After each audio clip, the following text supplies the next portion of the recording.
Oga Obina na Liz Magana. We, mumeona story ya Oga Obina na Liz Magana? Kwanza demo yetu anaitwa Liz. Hiyo ni red flag.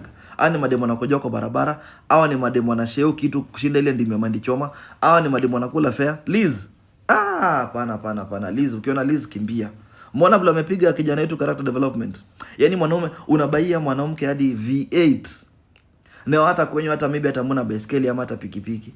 Yaani mwanaume unaachia mrembo vitu za nyumba. Ebu kuja hapa pipeline ama uende hapa chini Kayole uone watu wakiachana. Mrembo anaweza tolewa hata makucha. Mrembo anangolewa hadi eyelashes. Mrembo anatolewa hadi makeup. Kuna wanaume wachenge madem vitu. We, lakini Oga Obina kuna roho poa sana. Hey! Na wanaume kama ndo wanakuwa watu broken jameni. Wanaume wa kutoa, wanaume wa kubembeleza nyonyo ndo wanafanywa vituko kama hizi. Na kuna wale wanaume wagaidi hawapeleki mtu salon, hawanyoishi mtu, mrembo ananyoa na chupa, mrembo ananyoa na kisu, na wanaume kama huwa hawachwi. I don't know why good boys ndo huwa wanawachwa. Na kiata nyinyi mademu mnapenda bad boys. Oga hapo pia ulijaribu. Anyway, I want to say that whatever happened, you have a life to live on. Mzee Oga Obina, focus na kazi. Maisha ndio hivyo, si ndio?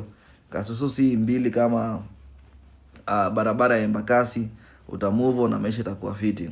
Anyway, najua ni pole na hurt sana. Piga job bana, rudia demo Facebook bana, alikuwa poa tu. Demo Facebook pia kosa at least. Zitamea, mpe time zitamea.